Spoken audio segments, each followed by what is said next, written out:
أستاذ أنور من الشرقية، تفضل. السلام عليكم يا استاذه ساره. وعليكم السلام، تفضل.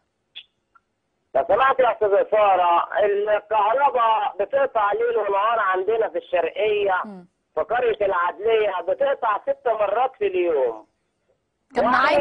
كان معانا أستاذ محمود من فقوس برضو بيشتكي من نفس الموضوع. يعني هو الموضوع متكرر في مناطق كتير في الشرقية على ما يبدو. طب بعد اذنك اديني فرصتي كلمتين يا قبل ساره لو سمحتي. اتفضل. طيب دلوقتي يا فندم، انا دلوقتي وصل بيا الحال اللي انا قبل كده انتحرت، انا وابني ومراتي، والناس لحقونا عملوا لنا غسيل معده، ودلوقتي انا عاوز الجنسيه. وليه فكرت يا استاذ انور بالانتحار؟ ليه كده بس؟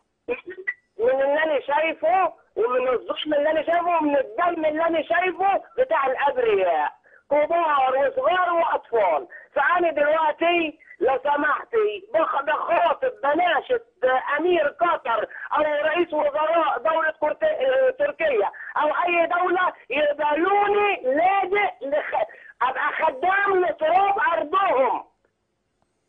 لو سمحتي وصلي رسالتي ديت ليهم يا قبل ساره، لو سمحتي اقدر قدرك ان رسالتي دي توصل. العفو يا استاذ انور، العفو. طيب انا عاوز الجا لاي دوله يا فندم لو سمحتي من الظلم اللي احنا شايفينه دوت.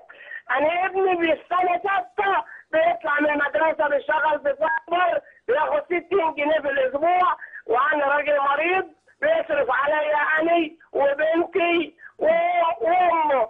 يعني انا حالتي كرب، وغير اللي انا كل ما نطلع مظاهرات يا فندم يا منبر دراعي مكسور يا فندم مرتين من المظاهرات.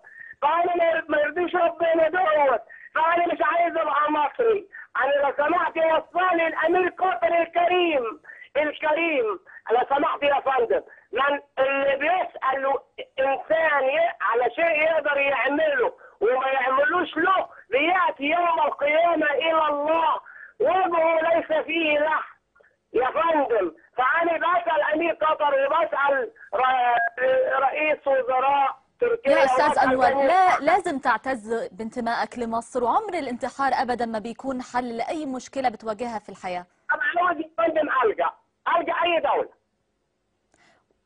وضحت فكرتك يا استاذ انور من الشرقيه، شكرا جزيلا لك